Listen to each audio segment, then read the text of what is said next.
बिस्मिल्लाहिर्रहमानिर्रहीम। आज हम टोटल इंटरनल रिफ्लेक्शन की एप्लीकेशंस डिस्कस करेंगे। तो आज के टॉपिक में जो हम एप्लीकेशंस डिस्कस करेंगे वो सबसे पहले टोटली इंटरनल रिफ्लेक्टिंग प्रिज्म है, दूसरी ऑप्टिकल फाइबर, तीसरी एप्लीकेशन लाइट पाइप और चौथी एंडोस्कोप है। ये लाइट पाइप आएगा, तो इनको हम बारी बारी डिस्कस करते हैं। सबसे पहले हम देखते हैं टोटली इंटरनल रिफ्लेक्टिंग प्रिज्म को।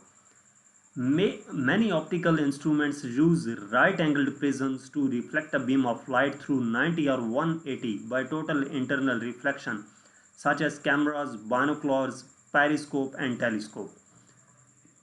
काफ़ी सारे ऑप्टिकल इंस्ट्रूमेंट्स हैं जो राइट एंगल प्रिज्म यूज़ करते हैं लाइट को रिफ्लेक्ट करने के लिए। वो लाइट 90 डिग्री के एंगल पे भी बेंड कर सकती है, रिफ्लेक्ट कर सकती है, 180 डिग्री के एंगल पे भी रिफ्लेक्ट कर सकती है। और प्रोसेस कौन सा यूज़ होगा? Total internal reflection. और ये कहाँ पे यूज़ किया जाता है? प्रिज्म, कैमराज में, बायनोक्लर्स में, पेरिस्कोप और टेलीस्कोप में। ये क्या है, ये भी हम बारी बारी देखते हैं। One of the angles of a right-angled prism is 90. When a ray of light strikes a face of prism perpendicularly, it enters the prism without deviation and strikes the hypotenuse at an angle of 45 degree. कि ये जो prism होता है इसका एक side 90 degree का angle होता है, जो राइट एंगल्ड प्रिज्म है 90 डिग्री का एंगल होता है। जब एक रे एंटर होती है किसी फेस से परपेंडिकुलरली, तो वो क्या करेगी? जब दूसरी साइड वाली सरफेस पे टकराएगी तो वो 45 डिग्री के एंगल पे टकराएगी, और जब रिफ्लेक्ट होगी तो उन दोनों रेस के दरमियान जो एंगल होगा वो कम्प्लीटली 90 डिग्री का होगा। और नॉर्मल के साथ अगर हम देखें तो एंगल ऑफ इंसिडेंस भी 45 डिग्री और एंगल ऑफ रिफ्लेक्शन भी 45 डिग्री का होगा। Since the angle of incidence 45 is greater than critical angle of the glass, which is 42, the light is totally reflected by the prism through an angle of 90. Two such prisms are used in periscope. कि जो angle of incidence है वो 45 है prism के मामले में, वो हमने पिछली डायग्राम में देखा। तो वो क्या है? ग्रेटर है क्रिटिकल एंगल से। क्रिटिकल एंगल किस चीज़ का? ग्लास का, जो कि 42 है। ग्लास का क्रिटिकल एंगल 42 है और हम जो लाइट को एंटर कर रहे हैं वो एंगल ऑफ इंसिडेंस 45 है उसका। तो लाइट टोटली रिफ्लेक्ट कर जाती है प्रिज्म से। कितने एंगल पे? 90 डिग्री के एंगल पे। और ऐसे दो प्रिज्म हम यूज़ करते हैं पेरिस्कोप में। ये डायग्राम में पेरिस्कोप दिखाई गई है कि एक प्रिज्म यहाँ पे यूज़ किया, ये लाइट जब एंटर होती है इस सरफेस के परपेंडिकुलर, तो ये इस सरफेस से रिफ्लेक्ट हो जाती है 90 डिग्री का एंगल बनाते हुए। फिर एक और इसी तरह लेंस हमने फिक्स किया, उससे वो परपेंडिकुलरली इस सरफेस से एंटर होती है, तो अपोजिट सरफेस से 90 डिग्री का एंगल बनाते हुए रिफ्लेक्ट हो जाती है।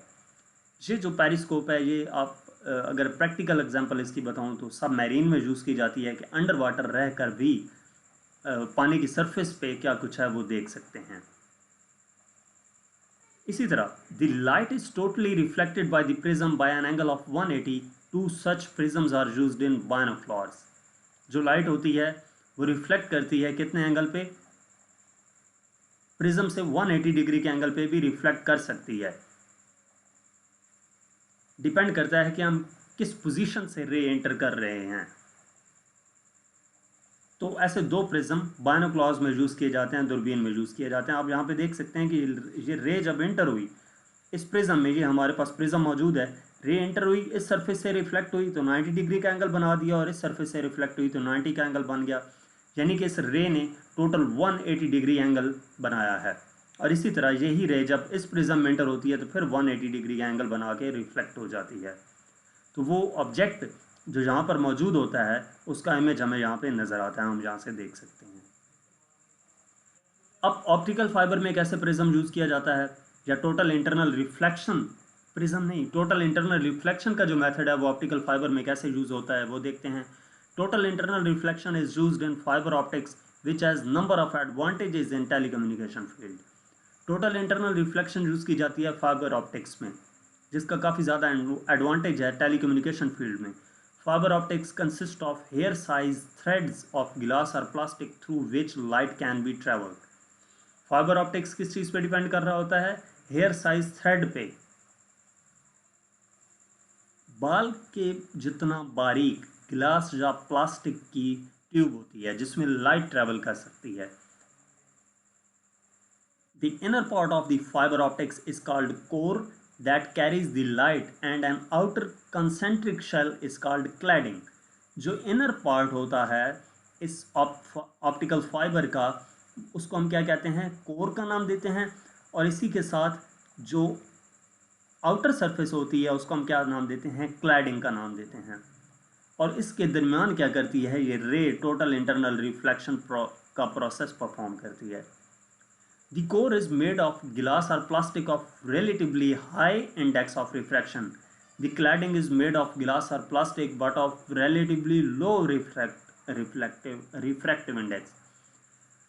यानी कि सिंपल अल्फाज में जो कोर है उसका रिफ्रैक्टिव इंडेक्स हायर होगा क्लैडिंग की निस्बत, क्लैडिंग का रिफ्रैक्टिव इंडेक्स लोअर होगा कोर की निस्बत। Light entering from one end of the core strikes the core cladding boundary at an angle of incidence greater than the critical angle and is reflected back into the core. कि ये हमारे पास optical fibre मौजूद है, ये core है और ये cladding है।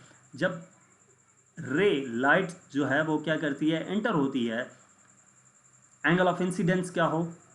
क्रिटिकल एंगल से ज़्यादा हो तो वो क्या कर जाती है? रे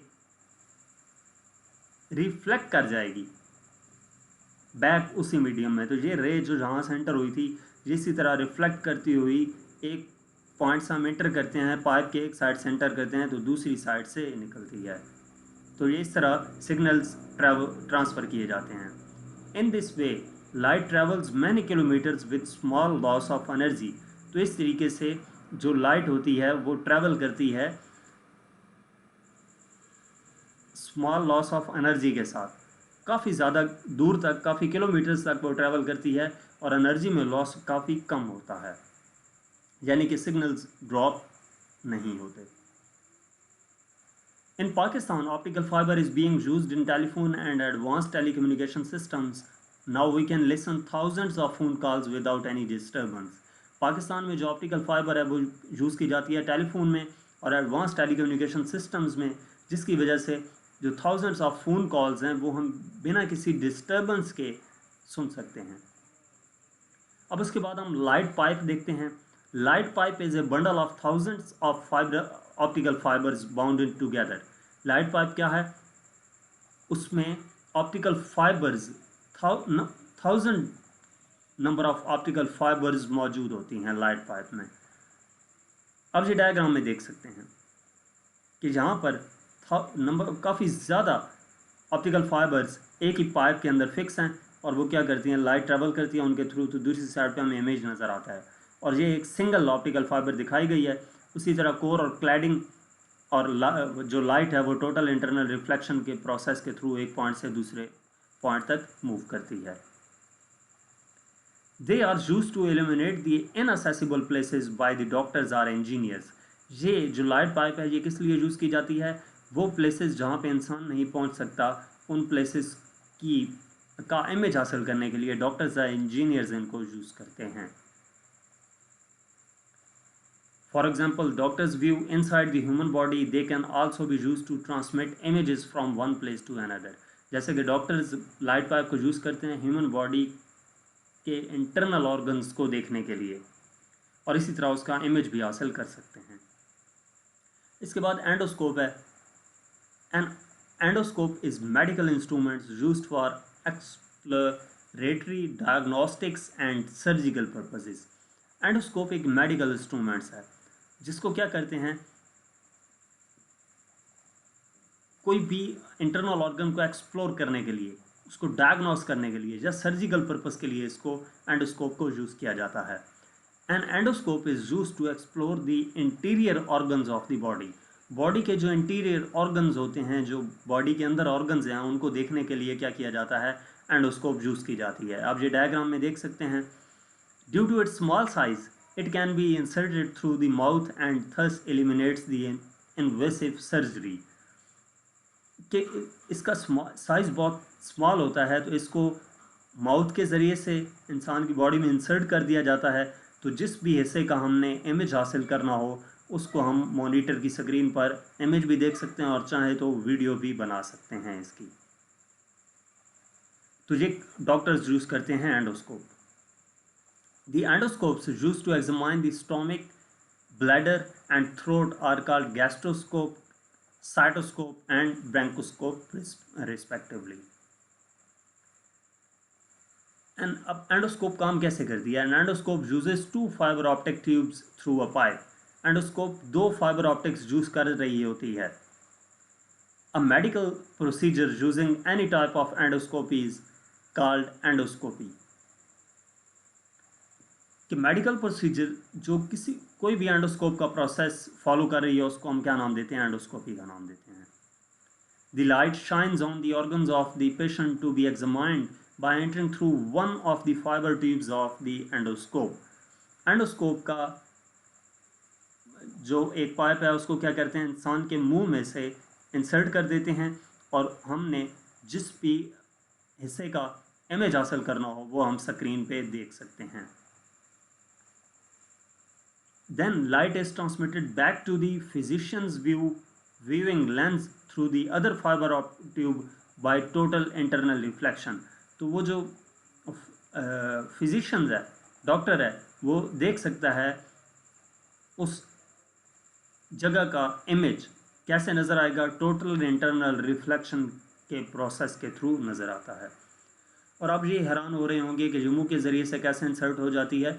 तो आपको इसीलिए पहले बताया है कि इसकी जो थिकनेस है वो बाल के बराबर होती है. बाल जितना बारीक है, इंसानी बाल जितना बारीक है, जो ऑप्टिकल फाइबर भी उतनी बारीक होती है. तो जो एंडोस्कोपी के लिए जो पाइप यूज़ की जाती है, इसका साइज़ भी इतना ज़्यादा नहीं होता. इस वजह से ये आसानी से मुंह के ज़रिए से इंसर्ट हो जाती है. Flexible endoscopes have a tiny camera attached to the end. Doctor can see the view recorded by the camera on a computer screen. जो फ्लेक्सिबल एंडोस्कोप्स होती हैं, उनके आगे एक छोटा सा कैमरा भी अटैच किया जाता है. डॉक्टर क्या कर सकते हैं? देख सकते हैं कंप्यूटर स्क्रीन पे या रिकॉर्ड कर सकते हैं जो भी उन्होंने डायग्नोस करना हो या जो भी पार्ट देखना हो. तो यहाँ तक हमारा आज का लेक्चर था. नेक्स्ट लेक्चर के लिए मेरा यूट्यूब चैनल विज़िट करें. Thank you.